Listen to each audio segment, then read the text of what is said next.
get started with our meeting. My name is Mavis Bates, and this is the March 11th, 2022 meeting of the Energy and Environmental Committee.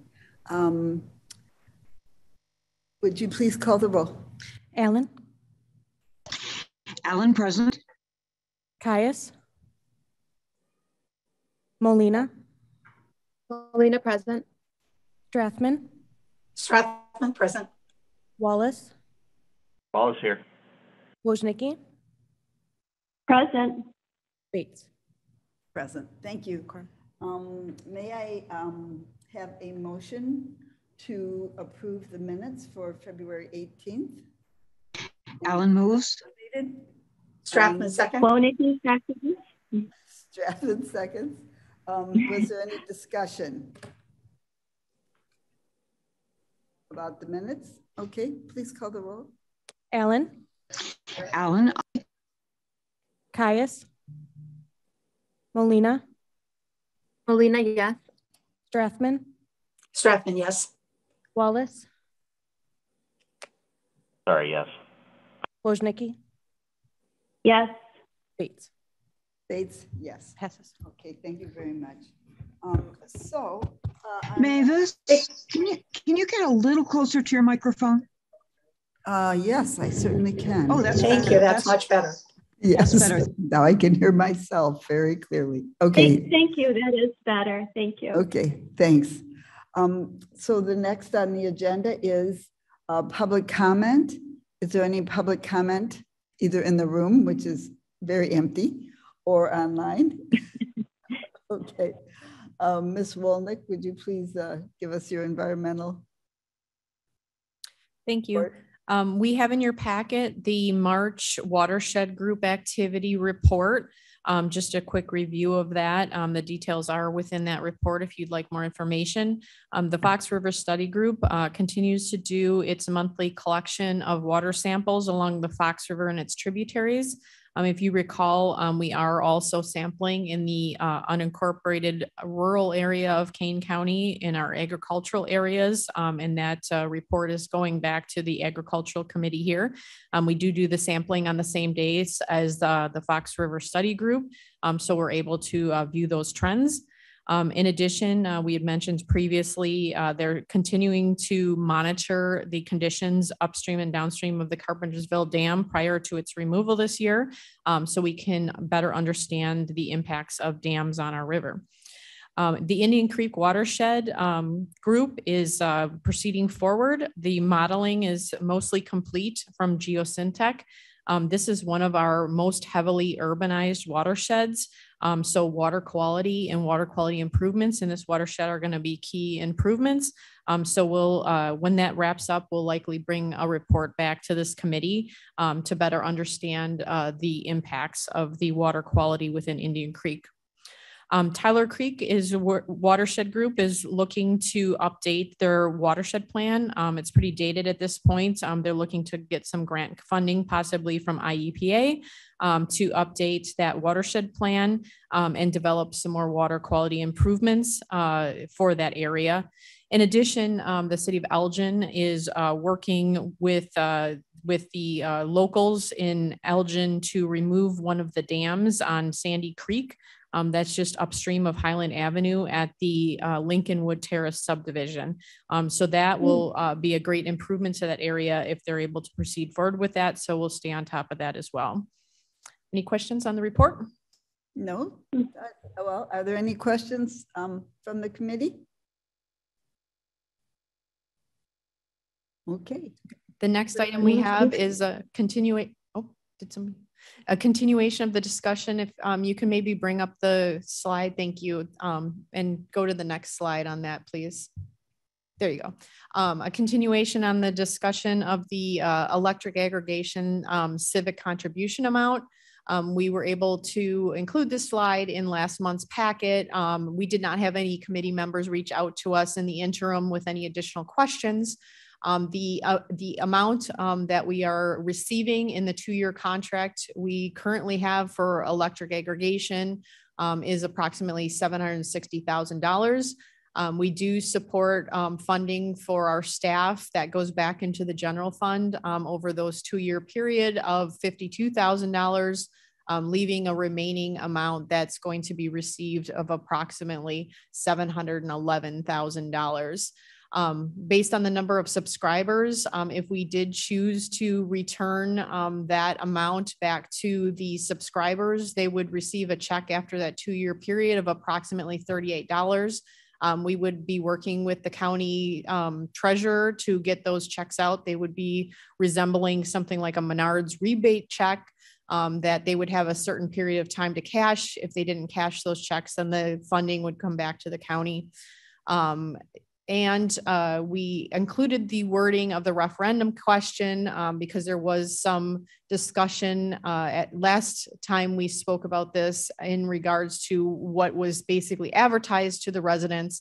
And while it does not specifically say the intent of the program was to save residents money, that was certainly a key issue that was advertised to them. So we'd like to pose 2 options today to the committee.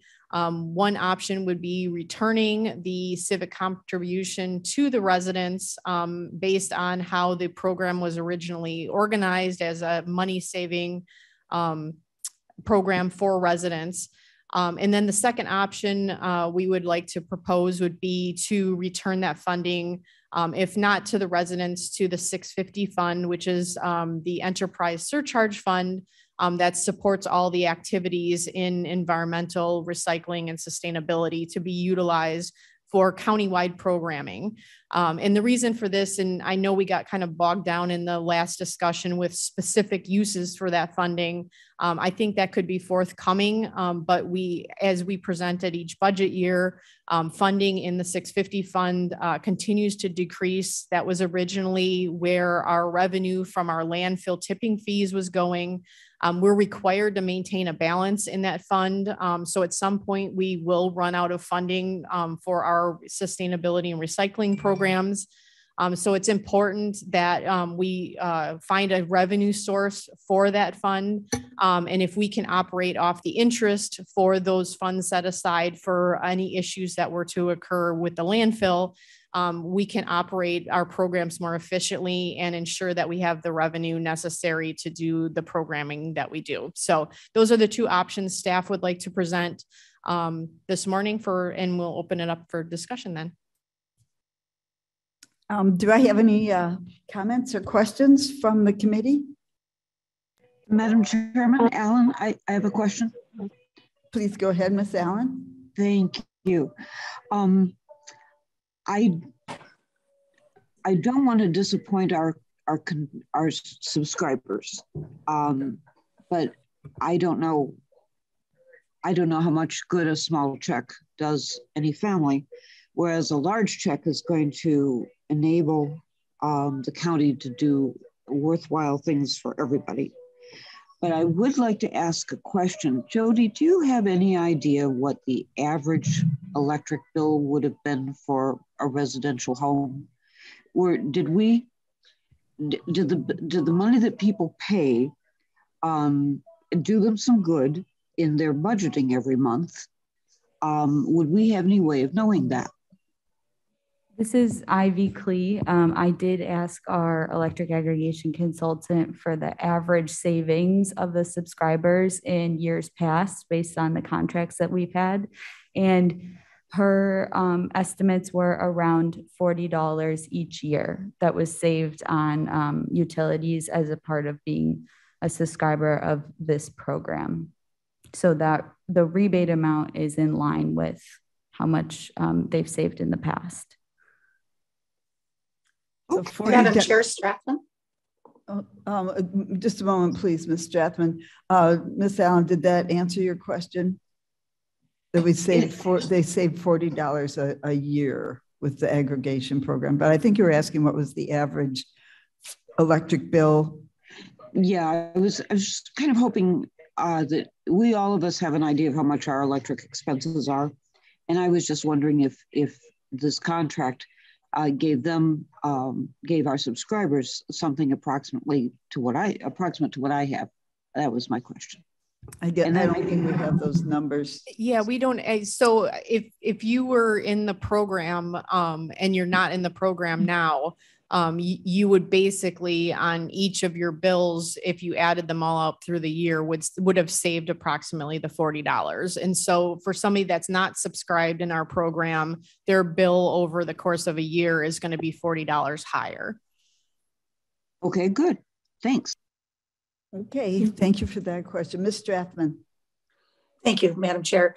I agree with Ms. Allen that $38 can be, as a rebate, can be just lost. I mean, that can be a family trip to McDonald's, maybe. It would make more sense to me to put this back into the larger fund so that we have a bigger use for it. That would be my choice, to put it back into the 650 fund. Okay, thank you, Ms. Strathman. Any other comments? Yes, Madam Chair. Ms. Nikki here. Please. I agree with Ms. Allen and Mrs. Strathman. I think that our sustainability and environmental department benefits all of our residents, and we need to keep it funded. And I think they do a great job. And I think all our residents would agree with that. So I'm all for putting it back in the fund. Well, thank you for those nice compliments to our sustainability and water and recycling departments. Absolutely.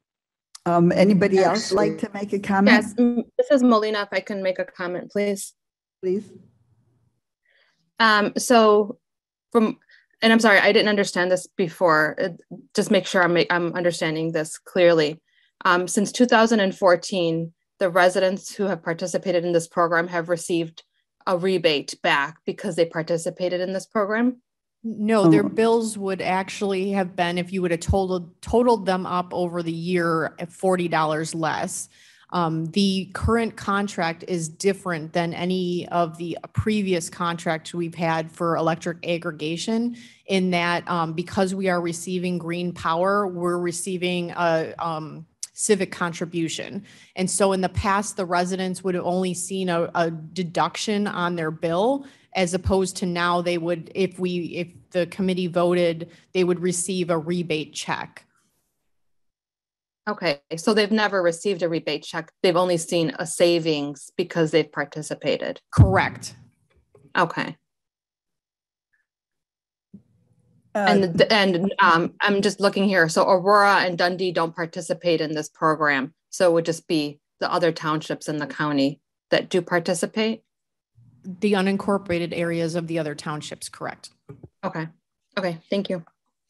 Ms. Molina, do you want to comment on whether you want the money to stay in the 650 fund or be a rebate check to the residents? I would go either way. I think it's, once you put it out there, these residents could receive this money, but at the end, the money that they could receive is going to pretty much come back to them in the services that the county is going to provide. So I'd be okay with putting it back in the fund. At the end, they're getting their money back anyway, really, with the services that we're going to provide. Right. That's our Madam job. Chair, another question, please, Strathman. Strathman, please. Yes, do we know the cost of writing out the checks for that amount? Yes, it was approximately $1 per check. We received that number from Mr. Rickard prior to his retirement. And so we would need to work with the treasurer again to make sure that's still a viable option. But given that their office was intending to do it previously, we don't see that being a hurdle. But do we know the total cost to us to write and issue those checks? Yeah, so it's 18,000 checks at $1 each. It was about $18,000 for the mailing and the issuance of those checks. Thank you. Madam I think that should be a consideration as well. Right, absolutely. And then the $52,000 was to administer the program of returning the checks. No, that's to run the electric aggregation program. So it pays for a portion of Ivy's salary through the general fund. And that was part of the original agreement to do the electric aggregation, was that the county would be supported with the administration of the program. And this aggregation program is continuing, correct? Correct. Yes. Okay. After this 2-year term, we will rebid the electric aggregation again. Okay, thank you. Are there any other questions or comments? Madam Chairman, Allen? Yes, Ms. Allen? Jody, when is the term of the contract? It started in August of 2021, so it will go through August of 2023. So approximately in the spring of 2023, we will go back out for bids. At that time, we don't know if this green civic contribution scenario will even be a viable option. So obviously 2 years from now, it might completely change, just as it's changed since we originally initiated the program. So we don't have a great crystal ball on what that's going to look like 2 years from now. And normally your crystal ball is so good. Always trust Jody's crystal ball. There you go. I just, Cheryl, thanks for your question about the costs involved. I appreciate that.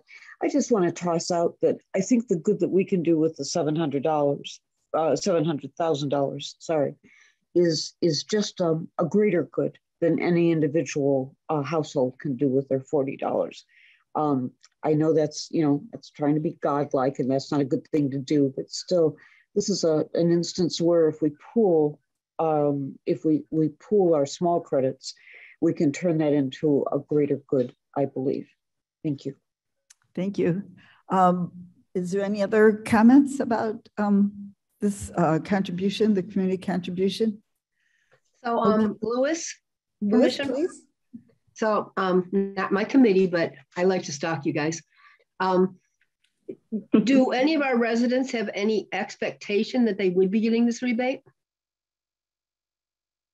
No, they were. No, again, because there was never a rebate check sent in the past, this would be something new. Currently, the contract is matching ComEd rates. And so the subscribers to the program are receiving green power at the same rate that anyone would be getting ComEd power. Right. Okay. Then if there's no expectation of a rebate, I would agree with all of you.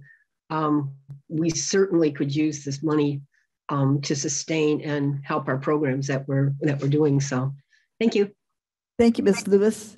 I believe we have reached a consensus then that we will keep this money in, put it into the 650 fund, the enterprise fund, which will support environmental sustainability and conservation according to the budget. Staff has sufficient direction. I thank you very much. And we will develop our 2023 budget, which will be happening sooner than we expect, with this information. So it will come back through the board as the budget adjustment to 650. And so any additional comments on our budget can be received at that time, but that will be the official action for this item. Okay, thank you, Ms. Walnick, and thank you, committee members. We can go on then to the next slide. Okay, Ms. Ryan. Thanks, that's me. Will I be advancing my own slides? Or? No, just tell us. Okay, I'll just, all right, go ahead to the next. Well, so what I wanted to update you on was just the change to the Aurora Recycling Center. You may have seen either on social media or King County Connects or other news outlets that we have made some changes. So I just wanted to kind of explain what those are and why. So just a brief refresher of the kind of the components of any electronic recycling program under Illinois' Consumer Electronics Recycling Act. There are two main roles. One is the collector. Now the collector manages and staffs collection sites, runs events, sorts and packages material for transport. And this is typically a cost item. So you have to pay those staff, though it is recouped somewhat. So some of the funds for transport and packaging are paid through by the manufacturer clearinghouse in the state. And municipalities also have the option to charge fees only on televisions and computer monitors, which Kane County does. And that helps offset those costs a little bit. And then the recycler is the entity that further sorts and then disassembles the electronics brought in. They conduct any required data erasure, and then they find markets either for resale of the finished product, kind of refurbished product, or for the commodities that come out of the disassembled products. And this is, in theory, a revenue item. So in Kane County, EVRAC is both our collector and our recycler, and that is at no cost to the county, though. So we do, of course, support EVRAC with outreach, and we do bear some of the site expenses. Obviously, Fabian Road is on county property, and we pay the utilities there, but we also pay some costs associated with West Dundee as well, and we're paying for the Aurora site. So what the problem is, kind of in general, is that in recent years, the costs associated with collection have increased. Wages, for example, while the weight of valuable material being recovered through recycling has decreased in general. This is both as just consumer electronics are getting smaller and smaller, but manufacturers are also finding ways to use smaller amounts of valuable material and replace some of it with plastics and other things that are really pretty low value for recycling. Next slide, please. So as you are aware, the county entered a partnership with, well, our existing partnership with EVRAC and a new partnership with VATTech to open a new center location at 911 North Lake Street in Aurora. It opened in late June of, it says 2020, but I think it should be 2021. I'm sorry about that. And we did outreach at the time, of course. This would have been Jennifer. We wrote about it several times in Kane County Connects. We placed advertisements in the Chicago Tribune, kind of the web-based ads, but also paper ads in the Aurora Beacon. We put it pretty prominently on the county website.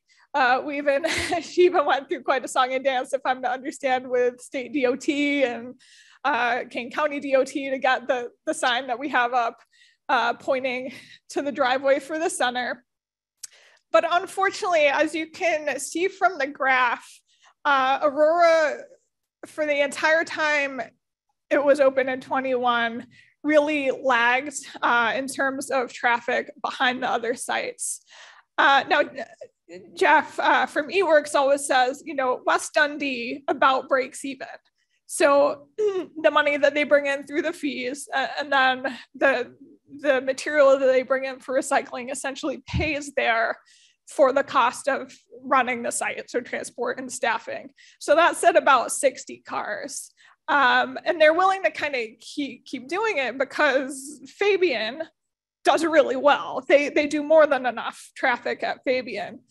And for whatever reason, Aurora just never got up there. You know, really on its best weeks, it was seeing about 40 cars a week. And this is despite being staffed essentially 8 hours a day, 40 hours a week. Next slide, please. So pretty much as soon as I arrived, I was faced with this conundrum of what are we gonna do here?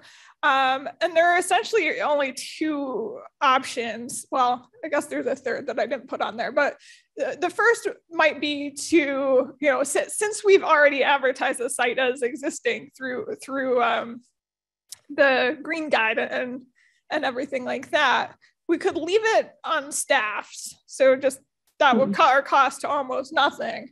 But the problems are there's a very high potential for fly dumping when you have unstaffed sites. I know Lake County has used this model a little bit. And you can get all sorts of stuff that is not recyclable whatsoever. And it's kind of hard to deal with, like furniture, household hazardous waste. And it also creates somewhat of an equity issue because people would be able to take their TVs and monitors down there without paying the fee because there'd be no one there to take it. Whereas at our other sites, we still be charging that.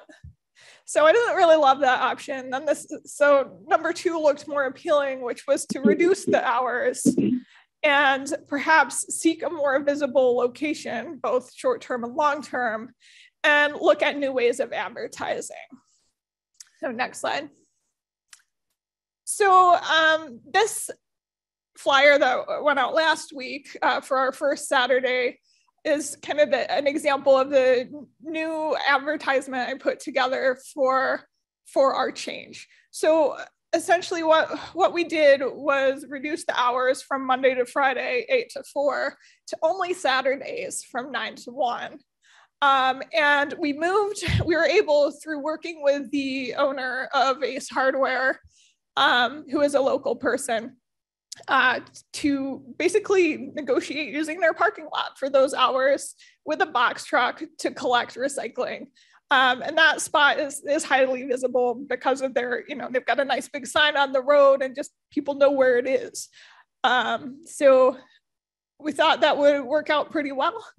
As you can see, I translated our messaging there into Spanish as well. I think Aurora has a higher Latino population than probably many other locations in King County. So I thought that was worth doing. And yeah, so our result from last Saturday, I can tell you, was that we had just over 40 cars come through in those 4 hours. So in 4 hours, essentially, we did as well as the site down the hill had done in its best week during 2021. Okay, next slide. So what about long term? And what about the VetTech site at, that should be 911 North Lake Street? Well, we're continuing to hold the agreement with VetTech for the site for the moment. We can continue using it for temporary storage, additional sorting. My understanding is that eWorks actually prefers to use Fabian for those purposes, so we'll have to see, but at least at the moment, we're holding on to the location. And then a long-term future for the Aurora location. We're not 100% sure yet. We're kind of seeing how it goes with our Saturday experiment here over the weeks. We are, however, looking for alternate locations. County properties are the most obvious because it's simply the easiest to do. But we've run into some challenges just with changes going on at building management. There hasn't been a totally clear path to getting that talked about yet. There's a potential of, like we do in West Dundee, working with the city of Aurora to find a suitable property. The city runs its own electronic recycling events, and it really partners with Will County to do that. I don't know if that creates a kind of weird dynamic or rivalry, but I would be happy to work with the city. So, I still consider that an option. But if we don't do either of those, and if we don't continue on our Saturdays up at Ace Hardware, where we will have to run more e-recycling events, which I think Jen was trying to get away from because those are a lot of work and require a lot of coordination with volunteers and everything. So that is essentially where we're at. I think I have just a contact slide, yeah. I'm happy to take any questions or comments. Thank you, Ms. Ryan. We did not save this for you on purpose. I know. Are there any questions or comments for Ms. Ryan? Molina with a comment. Please go ahead, Ms. Molina. Yeah, I think that the Saturday programs are going to be the best advertising for that site because it is so hard to you don't visualize it from the street. You really don't know where you're going. And having people go to the Ace parking lot and seeing and maybe being told, you can actually go across the street down that little street tell your friends that's where you can go recycle from now on. I think that's really going to be the best advertising, because we were also in a pandemic. People weren't really going out anywhere. They weren't really talking to their neighbors. So hopefully it works from now on, but thank you for that option, Ace. You'll probably see me there next week. Excellent. Wonicky here. Yes, please go ahead, Ms. Wonicky. I agree with Myrna for one, but for two, I'm not in favor of, like, number one, leaving a site unstaffed. I think that would cost us money in the long run.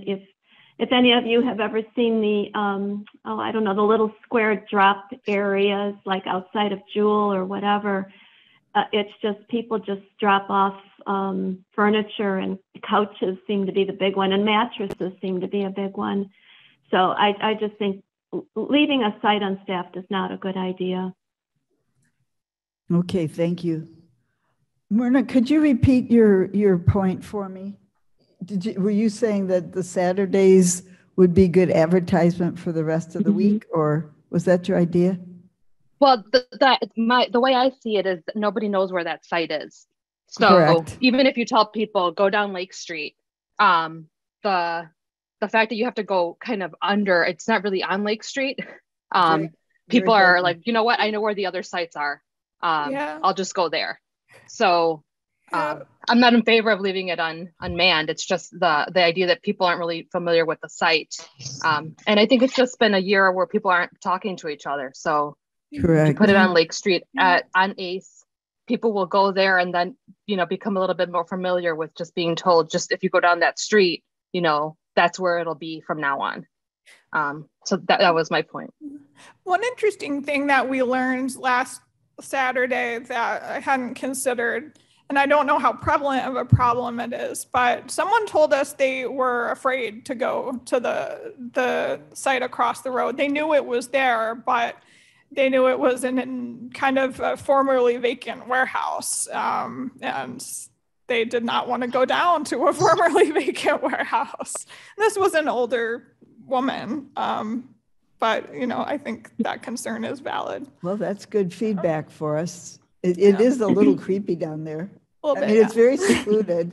You go down there and, the worker, when I went there a few times, the worker was inside the building to stay warm. Yeah. Logical. Yeah. But you go down, nobody's there. You kind of look around and wonder if you're in the right place or not. So, but I think Ace Hardware, is that, are we paying for that? Or did Phil Schaus just do it out of the kindness of his heart, or? At present, we're not paying anything to be there. And we don't actually have like a formal agreement because we're kind of experimenting. So if he decides it's, we're causing trouble. we'll give him the Sustainability Man of the Year award. Oh, we could, yeah.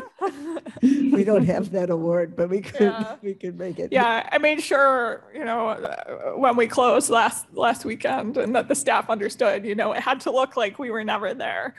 So I think it's excellent. I was just startled that you had done that already, because I was thinking, how could I help Claire get the recycling event at Ace Hardware? And you had done it already. So that's awesome. It was really Jeff and Marvin, partner City Works and Vet Tech, that negotiated that so quickly. So. Okay, so can you just tell me what the next steps are? We're gonna keep doing the Saturdays and see how it goes? Yes, yep, so that's the plan for the moment. We have no close date for Saturdays. We're gonna just we're gonna keep doing them. Hopefully they'll continue to be roughly as successful as they have been. And then I think UWorks will be happy to do it.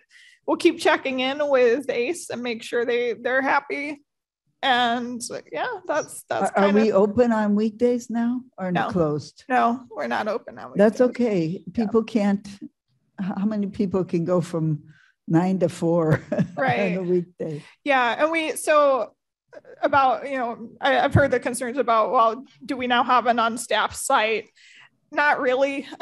They've placed all the Gaylords and pallets and everything where people would formerly have thrown their stuff inside. So it doesn't, unlike the signs are not there anymore. So I don't think people would dump down there any more than they dump anywhere else.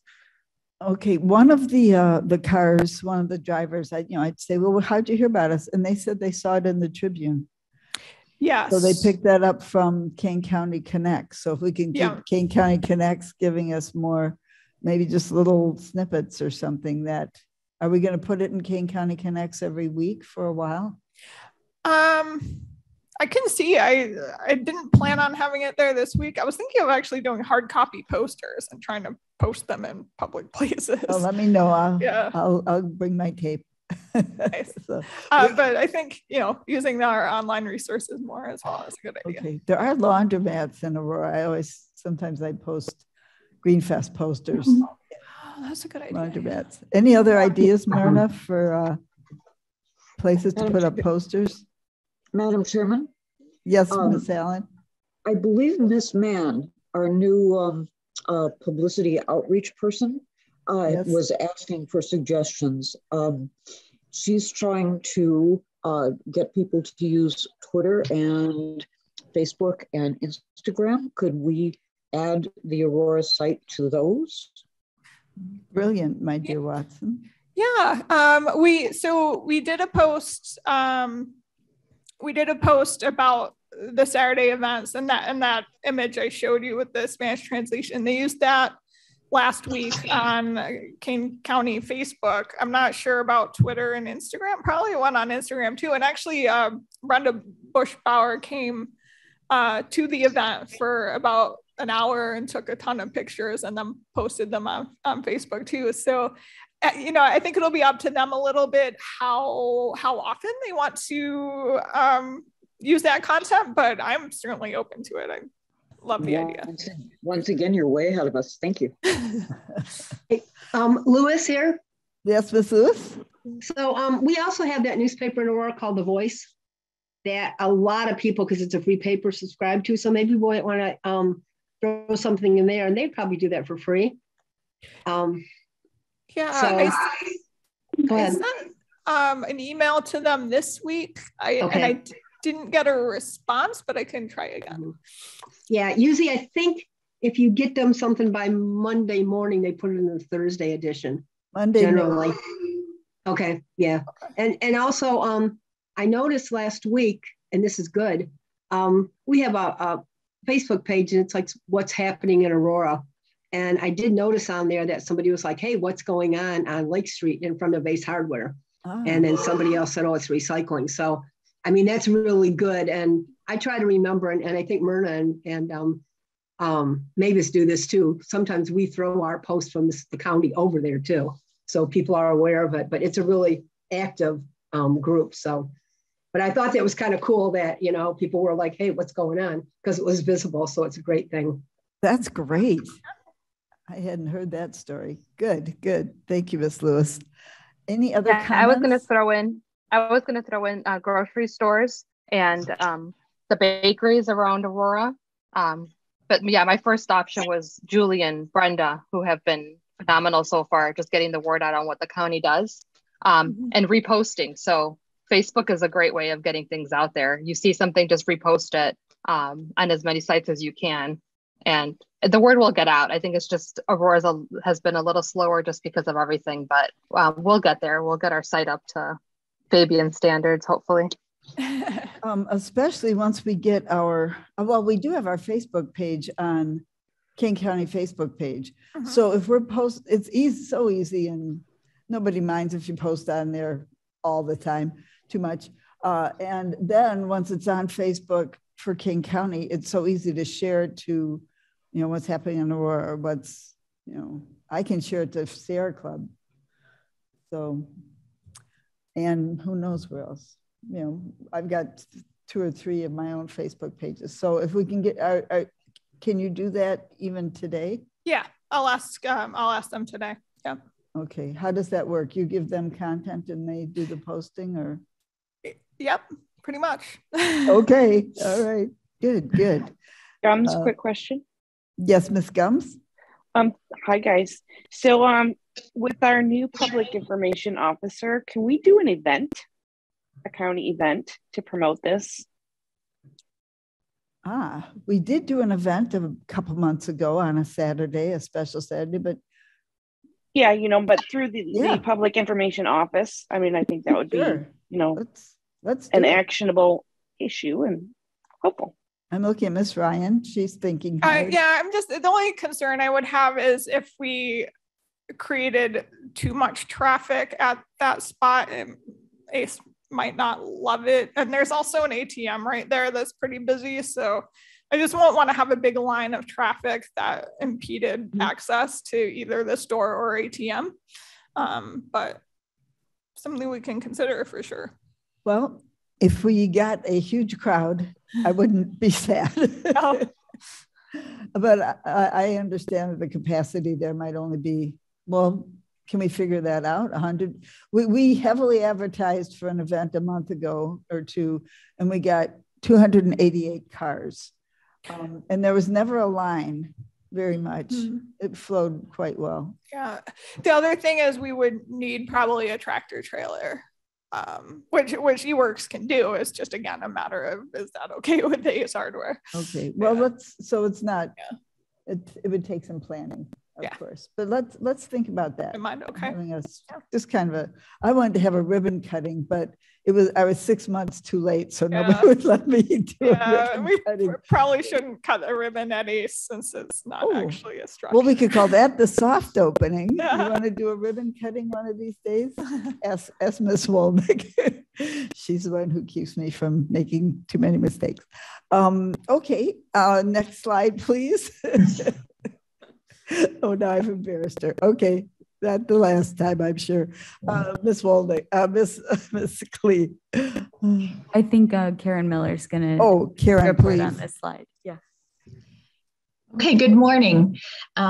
So I'd like to talk to you about the 10th Annual Fox River Summit, which is coming up next Thursday on St. Patrick's Day, March 17th from 7:30 a.m. to 4:30 p.m. at the Veterans Terrace in Burlington, Wisconsin. And this year we are back in person, but there's also a virtual option. For those of you who are not familiar with the Fox River Summit, it is a collaboration between the Fox River Ecosystem Partnership and the Southeast Fox River Partnership in Wisconsin, to bring together stakeholders along the Fox River to educate and to network and to collaborate on projects to help preserve and protect the Fox River.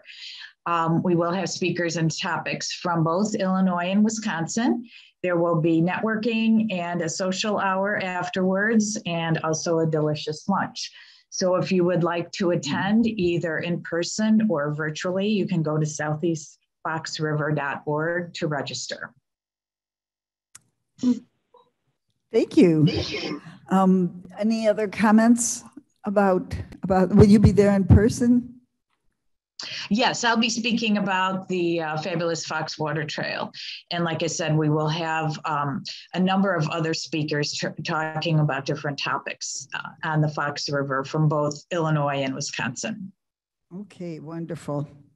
Thank you. And they have to call it the Southeast Fox River because there's another Fox River, right? Up in Green Bay.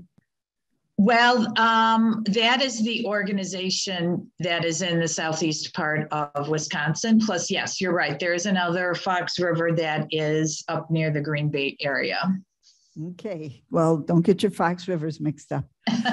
Okay. Thank you. Ms. Klee? Good morning, everyone. I have a few updates on upcoming programs and projects that I just want to run through quickly. The One Earth Film Festival screening, if you could go to the next slide, please. So Clean Water for Kane is co-sponsoring one of the One Earth Film Festivals films, and it's actually screening tomorrow. So if you don't have any plans, we are co-sponsoring the film Inhabitants, an Indigenous perspective on restoring our world. The description is to the right of the image. It looks awesome. You can view the trailer online. I'm really excited to watch the film. The virtual screening is happening tomorrow from 6:30 to 8:30 p.m. We co-sponsor a film with the Fox River Ecosystem Partnership once a year during the film festival. along with other local organizations and governments.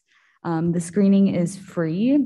However, there is an $8 donation recommended, and you can visit that link that I posted on there for more information on tickets and to check out any other, you can go to the One Earth Film Festival website to check out all the other films that are part of the film festival. If you could go to are there any questions on that before I skip to the next thing? No? Okay. Great. Ivy, excuse me, it's Deborah. Mm-hmm. That link will allow us to see the movie and make the donation? Yes. So if you go to that link, that is going to be the specific link for Fox River Ecosystems. That's like the co-sponsor page. So we're directing folks there. And then from there, you can click on a link to purchase the tickets or to reserve your spot and then make a donation if you're interested. Yes. That's great. Thanks. Mm-hmm. This One Earth Film Festival was going on for a long time. Yes. 10 years maybe. Yeah. Sierra Club is always a sponsor, and in the past, we've had a great showing of a in-person film in Aurora and all over the area. Would have different films on different nights, and so it's a great film festival. It's been, I believe, is from March 4th or 3rd through I think the end of this weekend. So they've adapted to COVID. Yeah. It's all virtual. Maybe next year we'll be eating popcorn. And there have been some films that have a virtual option and also an in-person screening. So hopefully next year we'll be in person. Good. Yeah. Okay. Next slide then. Yeah. So before I jump into this presentation, I did just want to quickly talk about our rain barrel and compost bin pickup program. So we are Claire and I are still finalizing the details of the event with the Conservation Foundation. We partner with them and they work directly with Upcycle Products to create a group buy program for rain barrels and compost bins. And then we host a pickup event so that our residents don't have to pay the extra cost for shipping the products directly to their home. So the event is going to be on May 5th from 2 to 6 p.m. at Leroy Oaks Nature Preserve. We're still working out some of the details just for storing all of the items once they come in. And we're still finalizing the order link right now, but that should be up and running by next week. And I can send all the committee members an email with all the information, and we can you can send it out to anyone, and we'll make sure that we're publicizing that in all of the avenues that we have. So this is rain barrels and compost bins. So we work with the Conservation Foundation works directly with Upcycle Products for rain barrels, compost bins, and then some accessories. And then we also, as of last year, we were working with a private provider in Canada to get Earth Machine compost machines, their bins. So we also have Earth machines available as a part of the program. Wonderful. Yeah, last year we had a great turnout. So hopefully. And how do people buy the compost bins and order them? There's an order link that will be specific to Kane County residents. We're still finalizing that right now, but it should be live next week. On the Kane County website, or? We'll post it to our website, but it's going to be an Upcycle Products link. Oh, okay. So they'll order whatever, any resident can order whatever they want on the website. And then if there are any questions, those can be sent to me, sent to the Conservation Foundation. We partner with them. Great. And are these olive containers? They used to be olive containers. These great big, like 50-gallon drums, but plastic. They would fill them up with olives. That was their first purpose, was olives. Shipping olives, I suppose, from Italy to America or something like that. And then that was the idea of upcycling them. Instead of just throwing them away, they turn them into rain barrels. So That makes sense. We'll have 50-gallon containers and also 55-gallon containers available. Okay, terrific. Madam Thank Chair, you. questions, Ms. Strathman? Yes, please. Yes, Ivy, can you tell me what the compost machine is? So the Earth machine is a composter that it's specific to that brand. I think originally Jen requested that we work with this company. She thought that this machine was, or that particular compost bin brand was better than the alternatives. I have had one personally for a while, and I think it works great. So I think it's just different. It's a great brand, and it's been requested by residents. So that's why we've worked with them separately to Does include it turn? this. No, it's just standing. It doesn't turn, but it has like a nice little openable flap at the bottom, or hopper, I guess, to get the finished compost out without having to dig through all your fresher stuff. So that's one cool thing about it. Yeah. And the top twists off. Oh, I have one of those, but Yeah, I lost the door.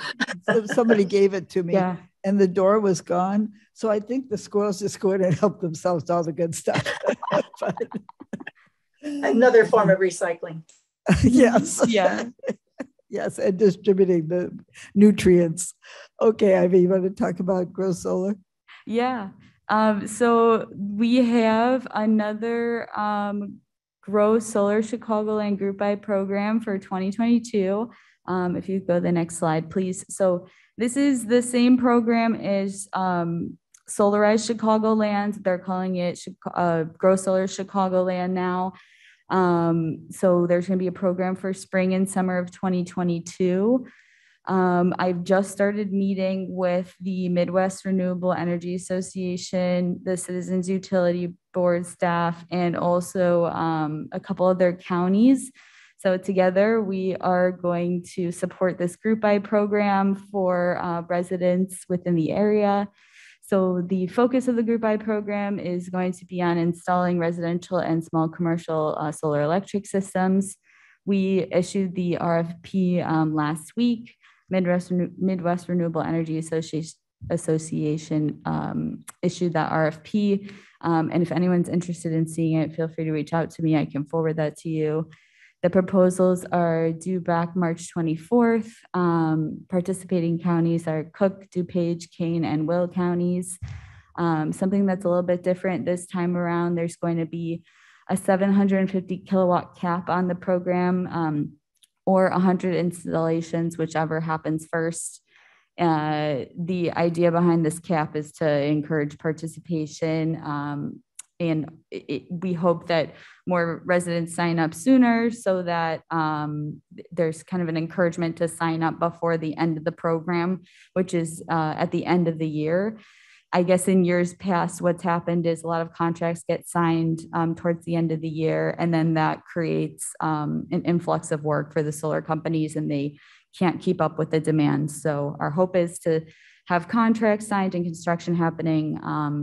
And winter comes. Yeah, exactly. So that's the idea behind the cap. But we can, our thought is that we can increase the amount. If there's more participation that we hear of, we could potentially issue a new RFP. And so the timeline looks like the firms will be selected on April 8th. Site assessments and participant agreements will start April through September. Installations will be complete by December 31st of this year. So I have to put in a plug for this. Yeah. So I was one of the participants in this in 2021. And I received all of the EVRACs.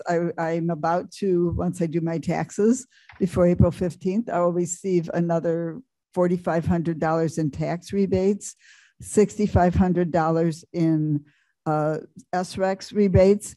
But because I was part of the group buy, I received a check for $1,200 also. And that was just from being in the group buy. That was the rebate I got. So sign up, get on there, get your own solar panels, do it. So, okay. Next slide, please. Can we go on? I'll run through this presentation kind of quickly. I just want to give the committee members an update on Kane County EV infrastructure and electrification. Next slide, please. So what prompted this presentation, I received an invitation from the Metropolitan Mayor's Caucus to represent Kane County in an EV Readiness Advisory Committee. They are just creating this committee with a variety of representatives from the area in hopes to support municipalities in preparing for this expected shift to electrified transportation. And there's also some funding from ComEd for this advisory committee. And their hope is to establish criteria for communities to start becoming EV ready as soon as August of this year. They're planning some fun events for this committee as well. If you could go to the next slide, please. So they currently have an EV Readiness Program in place that's modeled after the SolSmart program. SolSmart program was very successful. They helped 35 municipalities streamline solar development using the program. So their thought is to use an EV Readiness Program to do the same thing. The point of the committee will be to set priorities so that an EV ready scoring system can be created. So that is the idea behind the committee. I will be participating representing Kane County. You can feel free to check out the link for the research that they've done so far. They currently have an EV readiness checklist, but the idea is to create an actual scoring system. And then there's some items that are in the current checklist. If you could go to the next slide, please. So I just wanted to give the committee members an update on current county-owned EV infrastructure. This is just the charging stations that the county owns. However, there is a larger map with more information on all of the charging stations throughout Kane County that I just received earlier this week from CMAP. So I'm happy to share that with you all. We have a total of 7 charging stations, 4 at the sheriff's office that are specifically fleet stations, 1 at the health department that is public facing, 1 at the courthouse that is public facing, and 1 at our office building that is office facing and is also used as a fleet charging station. Next slide, please. So just some thoughts on how we're going to collaborate to increase our EV expansion and infrastructure, working with different departments to see where might be good spots to expand the current infrastructure that we have, working this into the climate action plan. So I also participated in a CMAP stakeholder forum with Jackie Forbes in Department of Transportation. And we were talking about in the group what regional barriers there are to expanding efficient and equitable charging infrastructure network within Northeast Illinois. You can see some of my feedback points included. There's a need for funding. There's a need for understanding our eligibility in the funding that is available. And then there's a need for assistance and support when the time comes for applying for that funding. So if there's any other points or any other information or feedback that you all have for me, feel free to reach out to me. I can send that to CMAP. They hope that there'll be some technical assistance and data coming from that forum.